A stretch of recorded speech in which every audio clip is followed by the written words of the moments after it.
여러분 어릴 적에 꿈이 다 있으셨죠? 그리고 지금도 아마 꿈이 여러분들에게 있을 겁니다. 되고 싶고 또 하고 싶고 갖고 싶은 꿈 누구에게나 있고 또 어릴 때나 어른이 되어서도 품고 있는 것입니다. 그런데 이 무엇이 되고 싶고 갖고 싶고 하고 싶다고 하는 이 꿈이 두 가지로 구별될 수가 있습니다. 하나는 야망이고 하나는 비전입니다. 야망이라고 하는 것은 자기 자신의 만족을 위해서 꾸는 꿈, 이것은 바로 야망이라고 표현할 수 있고요. 하나님의 영광을 위해서 꿈을 이루어가는 것은 우리가 비전이라고 표현할 수가 있습니다. 비전이라고 하는 것은 눈에 있는 것이 아니라, 눈앞에 있는 것이 아니라 눈앞에 없지만 보이지 않지만 그러나 그것이 이루어질 것을 확실하게 믿고 나아가는 것, 이것이 바로 비전입니다. 그래서 이것은 바로 우리와 함께 하시는 하나님께서 우리의 앞길을 인도하시고 우리에게 약속하신 것을 반드시 주시는 하나님이시기 때문에 우리가 증명되지 않은 영생을 믿고 살고 확인되지 않은 천국을 바라보면서 사는 저와 여러분들, 우리가 그 비전의 사람들이라고 믿습니다. 성경의 사람들을 이렇게 살펴보게 되면 하나님을 향해 있을 때에는, 그리고 또 하나님의 등졌을 때에는 그 삶의 모습이 이렇게 다른 모습을 우리가 보게 됩니다. 하나님을 향해 있을 때와 등졌을 때의 다른 삶의 말과 행동, 이런 모습들을 통해서 이 사람이 어떤 사람인가 하는 것을 보게 되죠. 다윗이라는 사람을 우리가 생각해 보면 성령이 충만해서 비전의 감동 가운데서 비전을 갖고 있을 때는 그 어린아이가 돌멩이 하나로 골리앗을 그냥 눕혀버렸었습니다. 그런데 그것을 잃고 났더니 자신의 그런 정욕을 다스릴 수 없는 참 비참한 존재가 되었습니다. 사울이 비전을 가졌을 때, 성령이 그 안에 함께 하실 때, 하나님의 마음을 품고 있었을 때는 세상의 모든 나라들을 정복할 수 있는 그런 힘을 가진 사람이었지만, 그러나 그것을 잃었을 때는 자기의 그 어린 후배이기도 하고 그리고 사위이기도 한 그 다윗 한 사람 때문에 그 질투심을 다스리지 못하는 모습을 보게 됩니다. 노아라고 하는 사람은 비전을 갖고 있었을 때는 그 산 꼭대기에서 배를 짓는, 그 방주를 지을 수 있는 사람이었지만 그것을 잃어버렸을 때는 술에 취해서 자식들 앞에서 벌거벗은 모습, 부끄러운 모습을 드러내게 됐습니다. 엘리야라고 하는 사람이 비전을 품고 있을 때에는 그 사람이 수많은 그 840명의 그 많은 대적자들과 함께 싸우면서 하늘에 불을 내릴 수 있는 그런 능력을 받았지만, 그러나 그것을 잃었을 때는 이세벨을 피해서 도망갈 뿐만 아니라 자살하고 싶은 마음까지 갖는 그런 연약한 사람으로 바뀌어졌습니다. 요즘에 우리가 지금 사회적으로 미국이나 전 세계적으로, 특별히 요즘 한국에서는 많은 이슈가 되고 있는 이 미투 운동이라고 하는 것 때문에 온 세계가 지금 난리죠. 성적인 과거에 추악했던 그 모습이 드러나면서 시끄러운 그런 모습을 보게 됩니다. 그 대상을 보게 되면 문화, 예술, 스포츠, 정치, 경제, 그뿐만 아니라 우리 교회, 종교 안에까지 사회 전반에 걸쳐서 이런 추한 모습들이 주고 있는 이런 충격 속에서 많은 참 고통을 받는 사람들이 있습니다. 이 모습을 보게 되면 자기 야망을 쫓으면서 자기 야망을 위해서 살았던, 자기 만족을 위해서 살았던 사람, 그런 사람들이 이 세상을 살아가면서 이 세상에 다가오는 그런 유혹과 시험 앞에서 쉽게 넘어지는 사람들의 모습을 우리가 분명히 보게 됩니다. 성경을 보게 되면 성경은 유혹이라고 하는 것을 이야기할 때 시험이라는 말로 표현을 하고 있습니다. 우리가 이 세상을 살면서 미투 운동이라는 그런 내용을 보게 되면서 다른 사람을 지탄하던 사람이 또다시 본인이 지탄받는 그런 모습, 우리 안에 이런 사단의 유혹을 받지 않는 사람이 있을까? 인간 모두는 순간순간마다 유혹을 받으면서 살아가고 있습니다. 어떤 의미에서는 인생이라고 하는 것은 크고 작은 유혹의 연속이라고도 할 수가 있습니다. 아담과 하와가 죄라는 것 자체를 알지 못할 때 사단이 그들을 찾아와서 유혹을 합니다. 그뿐만 아니라 예수님은 하나님의 아들이라는 것을 분명히 알고 있는 사단이 뻔히 알면서도 그 예수님을 유혹하는 모습을 오늘 본문에서도 보게 됩니다. 성경에서 시험이라는 단어를 쓰게 될 때 이 단어가 두 가지로 구분이 됩니다. 먼저 하나는 하나님에 의한 시험이라고 볼 수가 있습니다. 하나님에 의한 시험. 이것은 하나님의 백성들이 정말 하나님에게 충성하고 있는지 하나님께서 테스트하는 방법, 이것이 바로 하나님이 주시는 시험이죠. 창세기 22장에 아브라함에게 내 아들 이삭을 제물로 바치라고 하셨던 하나님의 시험, 이것은 바로 하나님의 테스트라고 할 수가 있습니다. 또 다른 시험은 사단 마귀에 의한 시험입니다. 이 시험은 하나님의 백성들이 죄를 짓도록 유도하는 것, 다른 말로 표현하면 temptation, 유혹이라고 할 수가 있죠. 그 대표적인 사건이 아담과 하와에 대한 이야기고 또 오늘 본문의 예수 그리스도에 대한 이야기입니다. 유혹을 받지 않는 사람, 이 세상에는 아무도 없다면, 그렇다면 우리는 그 유혹을 언제 찾아오고 그 유혹을 어떻게 대적해야 되는지를 알아야 될 것입니다. 유혹은 언제 찾아올까요? 유혹이라고 하는 것은 방심할 때 찾아온다는 것을 알아야 합니다. 마태복음 3장 마지막 부분의 말씀을 보시게 되면 그 장면은 오늘 본문의 말씀이 나오기 바로 전입니다. 그때 어떤 사건이 있었는가 하면 예수님이 이 땅에 오셔서 겸손하게 세례 요한에게 가서 세례를 받으십니다.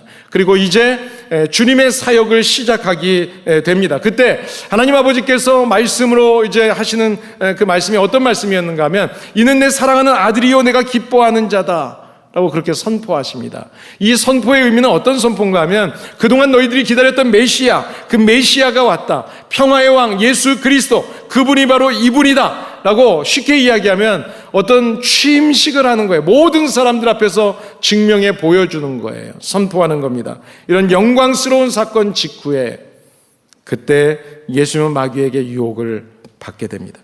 다윗이 언제 간음죄를 지었죠? 다윗이 간음죄를 지었을 때는 사울왕에게 쫓겨다니던 시절이 아니었습니다. 주변의 많은 나라들 정복하고 이제는 몇몇 얼마 남지 않은 잔당들 처치하기 위해서 자기의 부하들이 전쟁터에 나가 있을 때 자기는 이 정도면 됐다. 궁궐에서 쉬고 있다가 우리아의 아내를 범했고 우리아를 죽이는 비참한 인생이 되었습니다. 여러분, 믿음이 아무리 좋은 사람이라고 할지라도 조금만 방심하면 언제든지 유혹에 넘어갈 수 있다는 것을 우리는 분명히 기억해야 합니다. 영적으로 방심하면 반드시 육신의 정욕이 내 안에 들어오게 되어 있고 세상적인 탐심이 내 안에 들어오게 되어 있습니다. 유혹은 멀리 있는 게 아니에요. 유혹은 항상 우리에게 가까이 있습니다. 아무리 훌륭해 보이는 사람도 자세히 보면 부족한 것이 있고 작은 허물이라도 있어요. 인간은 아무도 완전한 사람이 없습니다. 완전하지 않은 존재이기 때문에 유혹의 상황이 내게 닥쳐올 때 그 유혹의 상황 속에서 넘어지지 않고 죄를 짓지 않는다는 게 쉬운 것이 아니라는 거예요. 그래서 베드로전서 5장 8절에 성경은 이렇게 이야기합니다. 대적 마귀가 우는 사자와 같이 두루다니면서 삼킬 자를 지금도 호시탐탐 노리고 있다는 거예요. 어떤 사람이 될지 몰라요. 누가 될지 몰라요. 그래서 사도 바울은 고린도전서 10장 12절에서 이렇게 이야기합니다. 선줄로 생각하는 사람, 그런 사람은 넘어질까 조심하라. 내가 지금 잘 나가고 있고 내가 괜찮다고 영광 가운데 있다고 생각할 때 그때 시험이 올 수 있다는 거예요. 유혹을 받을 수 있다는 거예요. 선줄로 생각할 때 조심하라. 그때가 제일 유혹을 받기 쉬운 순간. 그렇죠? 이번에 대통령 선거에도 나왔다. 한 당에서 2위를 했던 젊은 사람이 그 시기에 대통령 출마해서 이제 정말 막 인기가 있을 그때 실수했던 모습, 이만하면 됐다 하는 그때가 우리가 가장 유혹받기 쉬운 때라는 사실입니다. 여러분, 그래서 분명한 것은 정신을 똑바로 차려야 합니다. 정신 차리지 않으면 목사가 됐건 장로가 됐건 내가 수십 년을 신앙생활을 했다 할지라도 언제 무너질지 모르는 거예요. 이만하면 됐다고 할 때가 우리에게 유혹을 찾아오기 가장 좋은 때라는 것. 그래서 여러분, 우리 믿음의 사람 성도들에게 있어서는요, 이만하면 됐다라는 말은 하면 안 돼요. 우리 교회도 이만하면 됐다, 나도 이만하면 됐다, 우리 가정 이만하면 됐다. 아니요, 절대로 그렇지 않습니다. 우리가 바로 마귀는 어떤 계획을 가지고 호시탐탐 우리를 노리는지 모르기 때문에 순간순간마다 정확하게 꿰뚫어 볼 줄 알아야 합니다. 그리고 유혹이 우리에게 찾아올 때는 거룩하신 하나님을 바라보고 거룩하신 하나님 앞에서 죄의 길이 아니라 올바른 길로 주님 앞에 나갈 수 있는 성도들이 되시기를 예수님의 이름으로 축복합니다. 그런 의미에서 한번 따라하겠습니다. 따라하실 때요, 제가 한 문장 이야기하면 여러분 큰 소리로 얘기하시고 4번 할 거예요. 크게 따라해야 됩니다. 자, 이제 시작이다. 야, 이 인원이 일부 예배 때보다 소리가 작네. 2번째, 아직도 멀었다. 소리가 아직도 멀었어요. 좀 더 잘하자. 끝까지 잘하자. 여러분, 이제 시작입니다. 바로 오늘이 시작이고요. 아직도 우리가 주님 앞에 갈 때까지 멀었습니다. 좀 더 잘해야 하고 끝까지 잘해야 할 줄을 믿습니다. 우리 교회가, 그리고 우리 모든 성도들이 이런 성도 되시기를 예수님의 이름으로 축복합니다. 그렇다면 사단은 우리를 유혹할 때 어떻게 유혹할까요? 오늘 예수님이 유혹을 했던 이렇게 모습을 쭉 보게 되는데요, 예수님을 유혹할 때 먼저 먹는 문제로 유혹하죠. 먹는 문제는 어떤 거예요? 여러분, 예수님이 40일 동안 광야에서 금식을 했어요. 좋은 환경이 아니에요. 얼마나 배고프시겠어요. 그때 그 기회를 이용해서 사단은 곧바로 침투합니다. 우리 물질적인 거, 육신적인 거, 이런 유혹으로 우리의 그 기회를 절대로 놓치지 않아요. 그뿐만이 아닙니다. 명예를 가지고 유혹합니다. 예루살렘 성전 높은 곳에 올라가서 뛰어내려봐라. 거기서 번쩍 뛰어내리는데 다리가 안 부러졌어요. 사람들에게 얼마나 명예롭게 영광, 그런 걸 받겠어요. 그런 것으로 유혹을 합니다. 자극합니다. 그뿐만 아니라 허영과 인기, 자기만 경배하면 이 세상의 모든 것 다 주겠다, 영광 다 받게 해주겠다, 세상 사람들 나 좋아하고 높여주고 인기, 그것에 얼마나 사람들이 좋아합니까? 그러다가 무너지게 되죠.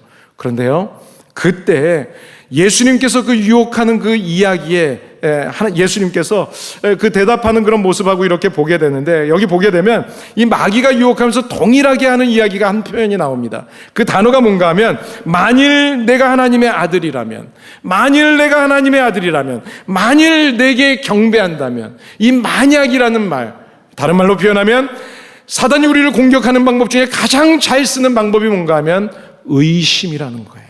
의심. 여러분, 창세기 3장에서 뱀이 하와를 유혹할 때 어떻게 유혹하죠? 하나님이 참으로 너에게 동산에 있는 모든 열매를 먹지 말라고 하더냐? 라고 질문합니다. 여러분, 이 질문은 어떤 질문인가 하면 쉽게 표현하면 이런 거예요. 야, 하나님이 정말 먹지 말라 그랬어? 너 혹시 잘못 들은 거 아니야? 잘못 들었을 거야. 얼마나 맛있는 건데 너 그거 안 먹으면 너만 손해야. 먹어봐. 정말 맛있어. 너 그거 먹으면 눈도 밝아질 거야. 건강이 아주 좋아질 거야. 이렇게 지금 유혹하고 있는 것입니다. 그뿐만이 아니죠. 예수님을 유혹할 때도 사단은 예수님이 하나님의 아들이라는 것을 알고 있습니다. 전능하신 분이라는 걸 알고 있어요. 그런데 이렇게 이야기하죠. 내가 정말 하나님의 아들이라면, 내가 정말 하나님의 아들이라면 한번 뛰어내려봐. 돌을 떡으로, 빵으로, 밥으로 만들어봐. 그러면 내가 믿어줄게. 여러분, 미혹하는 영인 마귀는 진리를 왜곡합니다. 그리고 자꾸 의심하게 만듭니다. 그리고 하나님을 떠나게 하고 하나님을 배반하게 합니다. 이 방법은 하와에게도 마찬가지였고 예수님에게도 마찬가지였고 오늘도 동일하게 저와 여러분들을 유혹할 때 이 의심의 방법을 통해서 우리를 유혹한다는 것을 기억하시기 바랍니다. 이것을 알고 있다면 우리는 우리의 마음속에 의심이 들어올 때 전능하신 하나님에게 분명한 믿음으로 고백하시기를 바랍니다. 우리 기독교는요, 본 것을 믿는 게 아니에요. 보지 않은 것을 의심하지 않고 믿는 것, 이것이 바로 기독교인입니다. 저와 여러분들이 그런 성도 되시기를 바랍니다. 두 번째로요, 사단이 우리를 유혹하는데 어떻게 유혹하는가 하면 언제 어디서나 유혹한다는 거예요. 마귀는 광야에서 예수님을 유혹합니다. 그리고 높은 산에서 예수님을 유혹합니다. 근데 그뿐만이 아니었어요. 하나님의 거룩하신 예배를 드리는 성전, 그 교회에서도 예수님을 유혹하고 있습니다. 여러분, 우리가 네온사인이 화려한 그런 곳에 가면 유혹을 받죠. 그곳은 당연히 유혹을 받는 곳입니다. 유혹을 받는 곳이라는 것을 알면서도 가는 것, 이것은 문제죠. 근데 그뿐만이 아니에요. 가장 거룩한 장소인 이 예배당 장소, 교회 안에서도 마귀는 우리들을 호시탐탐 노려보고 우리를 유혹하고 있다는 것입니다. 마귀는 오늘도 예배드리는 우리 이 시간, 이 장소에 있는 저와 여러분들을 공격하고 있습니다. 그리고 유혹하고 있습니다. 아니, 주님, 어떻게 공격한다는 거예요? 어떻게, 어떤 방법으로? 여러분 쉽게 생각하면 이런 거예요. 우리가 찬양을 드립니다. 찬양의 가사를 드리면서 어떤 분이 정말 은혜를 받으면서 찬양을 드려요. 찬양팀이 성가대가 그래서 정말 아름다운 곡조로 하나님을 찬양하면서 예배를 드려요. 나도 그러고 싶어요. 근데 마음에 옆 사람을 보니까 조금 창피하기도 하고 사람이 자꾸 의식하게 돼요. 그것도 사탄이 주는 마음이에요. 우리는 이 예배에 사람을 보러 온 게 아닙니다. 우리는 모두가 하나님 앞에 예배드리는 시간입니다.